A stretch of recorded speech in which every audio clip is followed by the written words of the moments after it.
All right, so today's video is about choosing a new piece. So I wanted to be true to what I said to you guys and pick a piece I've never done before. I'm just moving some music around.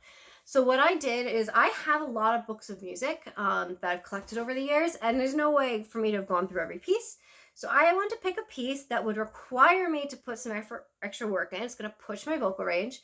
Um, it's going to be in a range that fits me. So I've already looked through it. So the first thing you do when you pick you want a song is you got to look up what styles you know. And the only way to really know the styles of your voice is to sight read and play a bunch of music. So play some jazz, listen to songs, try to sing it, see what you like and what's going to fit your voice. So like I'm not going to do a song that's like Queen of the Night dramatic aria. I don't have that kind of voice. I don't have that range. I also don't have a booming voice. I'm a lyric mezzo soprano. I do very light songs.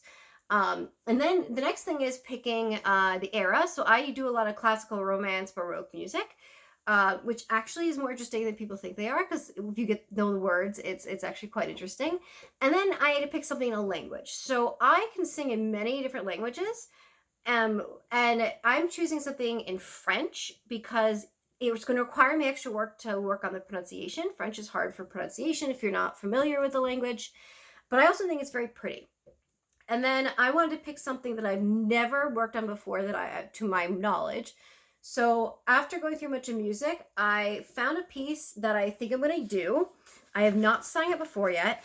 I looked through it to look at its range. So for example, if it had all these high Bs, I'm not going to pick it. Even though that's technically in my range, it's really beyond my comfort zone. And you want to push your comfort zone, but you also want to be realistic. And you don't want to end up hurting yourself. So while it might seem easier to sing very low stuff, for example, you can easily push your voice and it could hurt you. So I'm also going to look at the words, the rhythms. So there's nothing too hard in the rhythms here. I do have other pieces I've worked on that the notes aren't hard, but there's some complex rhythms. This one it's allegretto grazioso. So it's going to be a little fast. And the accompaniment is something I'd have to work on practicing, especially because my keyboard doesn't go above a high C and the accompaniment does. So usually I'll play through the accompaniment. I'll try and sight read the song, which is what I'm going to do now. We're going to skip the accompaniment part because, as I said, my keyboard doesn't really work for that. And I will mispronounce words, and I'll probably do a bunch of na-na-nas because I don't want to learn the pronunciation wrong. And it's easier to do high notes on na than it is on many of the consonants and used in these languages. So this is literally my first time going through this song, guys. Na na na na na na na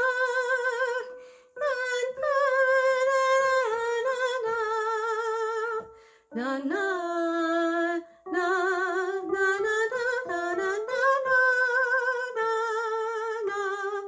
Okay, doable, but there's a high part coming up.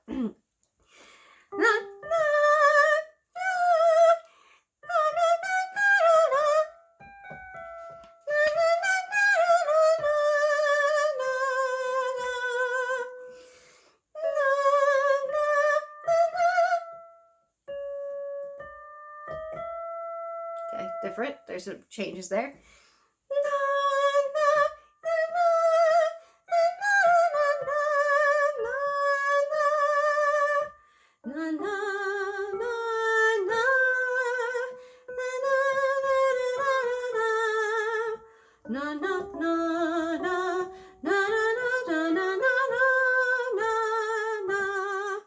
Feels kind of like a march, but slower.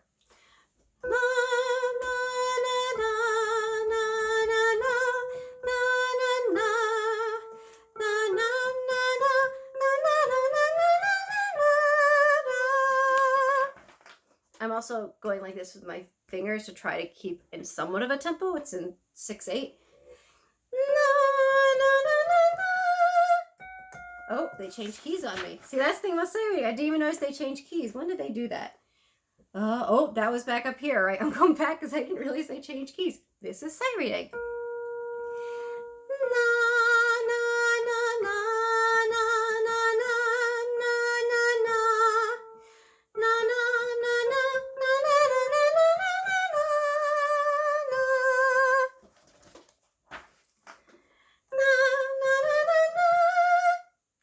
I need to high.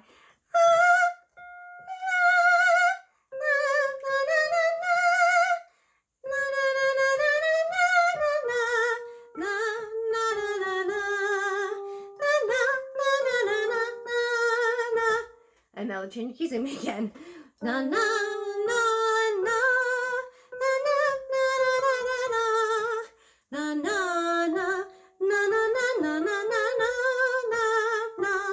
So this is not going to be too tough, but it's going to require some work. So the next time we'll come together, we'll talk about what is the next step after having done the initial sight reading.